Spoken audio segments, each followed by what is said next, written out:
ಆ ದಂಪತಿ ಗೌರಿ ಗಣೇಶ ಹಬ್ಬಕ್ಕೆ ಸೀರೆ ಬಿಸ್ನೆಸ್ ಮಾಡಬೇಕು ಅಂತ ಪ್ಲಾನ್ ಮಾಡ್ಕೊಂಡಿದ್ರು. ಇದಕ್ಕಾಗಿ ದುಡ್ಡು ಕೂಡಿಟ್ಕೊಂಡು ಆನ್ಲೈನ್ ನಲ್ಲಿ ಕಡಿಮೆ ಬೆಲೆಗೆ ಸೀರೆಗಳನ್ನ ಸರ್ಚ್ ಮಾಡ್ತಾ ಇದ್ರು. ಆದ್ರೆ ಓರ್ವನ ಮಾತಿಗೆ ಮರುಳಾದಂತ ಈ ದಂಪತಿ ಹಣ ಕಳೆದುಕೊಂಡಿದ್ದಾರೆ. 10,000ಕ್ಕೆ 70 ಸೀರೆ, ಎಲ್ಲವೂ ಡ್ಯಾಮೇಜ್. ಹಬ್ಬದ ದಿನವೇ ವ್ಯಾಪಾರಕ್ಕೆ ಕೈ ಹಾಕಿದವರಿಗೆ ಶಾಕ್. ನೋಡಿ, 70 ಸೀರೆ, ಬರೋಬ್ಬರಿ 70 ಸೀರೆಗಳು ಹೇಗೆ ಡ್ಯಾಮೇಜ್ ಆಗಿದ್ದಾವೆ ಅಂತ. ಹೀಗೆ ಹರಿದು ಹೋಗಿರುವ ಸೀರೆಗಳನ್ನ ಹಿಡಿದು ಕುಳಿತಿರುವ ದಂಪತಿ ಹೆಸರು ಮನೋಹರ್ ಕಾಳಮ್ಮ. ರಾಯಚೂರಿನ ಮಾನ್ವಿ ನಿವಾಸಿಗಳಾದ ಇವರು ಚಿಕ್ಕದಾಗಿ ಬಿಸ್ನೆಸ್ ಮಾಡಬೇಕು ಅಂತ ಬೆಟ್ಟದಷ್ಟು ಕನಸು ಇಟ್ಕೊಂಡಿದ್ರು.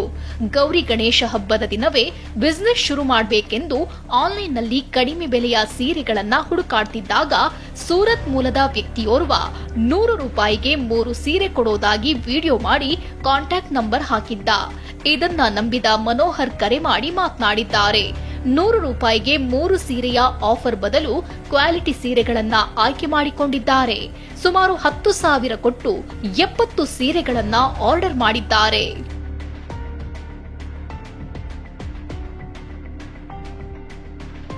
ವಾರದ ಬಳಿಕ ಮನೋಹರ್ ಮನೆಗೆ ಪಾರ್ಸೆಲ್ ಬಂದಿದೆ. ಮನೋಹರ್ ದಂಪತಿ ಖುಷಿಯಿಂದ ಬಾಕ್ಸ್ ಓಪನ್ ಮಾಡಿದ್ದಾರೆ. ಆಗ ಒಮ್ಮೆಲೆ ದುರ್ವಾಸನೆ ಬಂದಿದೆ. ಬಳಿಕ ಒಂದೊಂದಾಗಿ ಸೀರೆ ತೆಗೆದು ನೋಡಿದ್ರೆ ಇಡೀ ಜಗತ್ತೇ ಕಾಣುವಂತೆ ಎಲ್ಲಾ ಬಟ್ಟೆಗಳು ಹರಿದು ಹೋಗಿವೆ. ಟೋಟಲ್ ಸರ್ ಇದು 70 ಪೀಸಸ್ ಸ್ಯಾರಿ ಸರ್. ಇವು ಎಲ್ಲ ಡ್ಯಾಮೇಜ್ ಪೀಸಸ್ ಸರ್. ಅವ್ರು ಏನು ಹೇಳಿದ್ರು, ಫಸ್ಟು 5,000 ನೀವು ಪರ್ಚೇಸ್ ಮಾಡಿರಿ, ನಾವು ಹಾಕ್ತೀವಿ ಅಂತ ಹೇಳಿದ್ರು ಸರ್. ಆಯಿತು, ಓಕೆ ಅಂತೇಳಿ 5,000 ಎಲ್ಲ ಹಾಕೋಣ ಅಂತಂದು ಹಾಕಿದ್ವಿ ಸರ್. ಫಸ್ಟು 2% ಹಾಕ್ರಿ ಅಮ್ಮ, ಎಲ್ಲ ನಿಮ್ಗೆ ಡಿಸ್ಪ್ಯಾಚ್ ಆಗಿ ಬರುತ್ತೆ, ಮನೆಗೆ ಬಂದಮೇಲೆ ಕ್ಯಾಶ್ ಆನ್ ಡೆಲಿವರಿ ಆದಮೇಲೆ ಕೊಡ್ರಿ ಅಂತ ಹೇಳಿದ್ರು ಸರ್. ಮನೆಗೆ ಬಂತು ಸರ್. ಅದು ಪಾರ್ಸೆಲ್ ಮನೆಗೆ ಬಂದ ತಕ್ಷಣ ಅವರು ದುಡ್ಡು ಇಸ್ಕೊಂಡು ಹೋಗ್ಬಿಟ್ರು. ಒಂದು ಅರ್ಧ ಗಂಟೆಯಲ್ಲಿ ಎಲ್ಲ ಓಪನ್ ಮಾಡಿದರೆ ಎಲ್ಲ ಪೀಸ್ ಡ್ಯಾಮೇಜ್ ಸರ್. ಎಲ್ಲ ಸ್ಮೆಲ್ ಬರ್ತಾ ಇದ್ದಾರೆ ಸರ್. ಡ್ಯಾಮೇಜ್ ಸೀರೆ ಅಂತ ಗೊತ್ತಾದ ಮೇಲೆ ಮನೋಹರ್ ಸೀರೆ ಮಾರಾಟ ಮಾಡಿದ್ದವನಿಗೆ ಕರೆ ಮಾಡಿದ್ದಾರೆ. ಆದ್ರೆ ವಂಚಕ ಉಡಾಫೆಯಾಗಿ ಉತ್ತರಿಸಿದ್ದಾನಂತೆ. ಈ ಬಗ್ಗೆ ಪೊಲೀಸರು ಕೂಡ ದೂರು ಸ್ವೀಕರಿಸ್ತಿಲ್ವಂತೆ.